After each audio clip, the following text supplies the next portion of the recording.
दर्शकों, हिंदू धर्म में दीप पर्व यानी कि दिवाली बड़े ही धूमधाम से मनाया जाता है। परंतु दिवाली क्यों मनाई जाती है, इसके पीछे अलग अलग कथाएं प्रचलित हैं।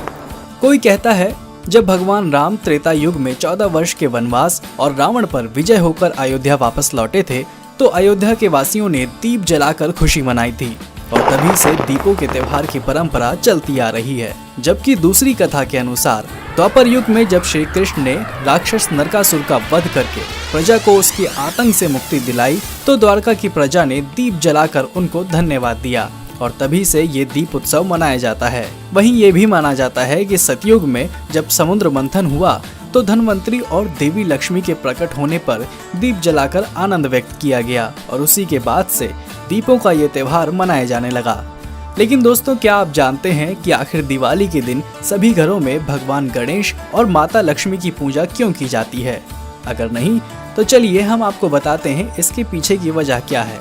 नमस्कार दर्शकों, द डिवाइन टेल्स पर आपका एक बार फिर से स्वागत है। दर्शकों, हिंदू धर्म के पौराणिक ग्रंथों में इस कथा का वर्णन किया गया है कि दिवाली के दिन देवी लक्ष्मी और गणेश जी की पूजा एक साथ क्यों की जाती है। कथा के अनुसार पौराणिक समय में एक वैरागी साधु के मन में राजसुख भोगने की इच्छा हुई, तो उसने माता लक्ष्मी की आराधना शुरू की।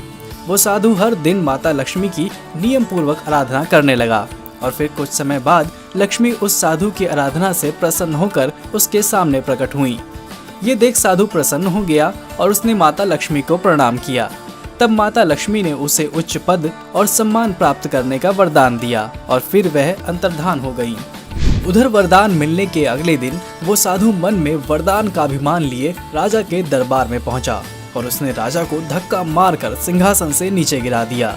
ये देख राजा के सभी दरबारी अचंभित रह गए, परंतु जब तक राजा और उसके दरबारी उस साधु को कुछ कह पाते कि उन्होंने देखा कि राजा के मुकुट से एक काला नाग निकलकर भाग रहा है, जो गिरने के कारण राजा के सर से अलग होकर जमीन पर गिरा पड़ा था।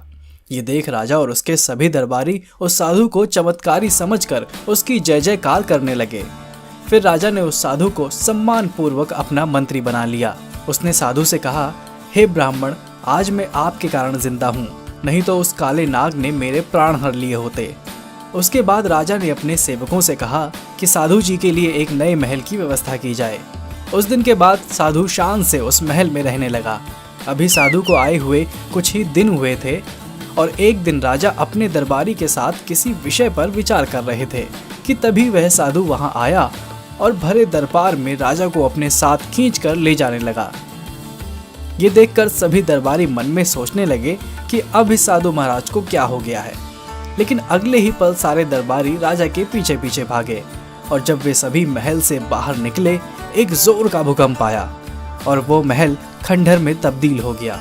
यह देखकर एक बार फिर राजा समेत सभी दरबारी उस साधु की जय जयकार करने लगे। यह देख साधु के मन में और अहंकार की भावना विकसित हो गई और समय के साथ साथ उसका अहंकार बढ़ता ही गया और वरदान के अहंकार में उसने एक दिन राजा के महल में रखी एक गणेश जी की प्रतिमा को जल्द से जल्द हटाने का आदेश दिया।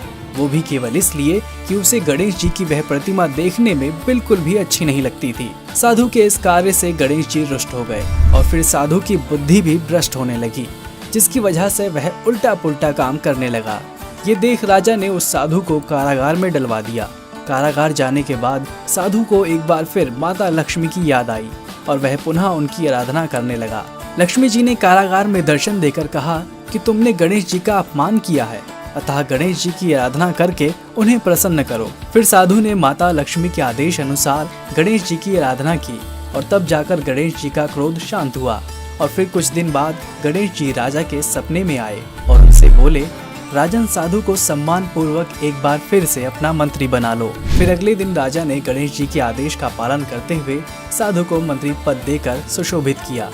इस प्रकार लक्ष्मी जी और गणेश जी की पूजा साथ साथ होने लगी, क्योंकि हिंदू धर्म में बुद्धि का देवता गणेश जी को माना गया है और ऐसा माना जाता है कि लक्ष्मी जी आ भी जाएं तो बुद्धि के उपयोग के बिना आप उन्हें अपने पास रोक नहीं सकते।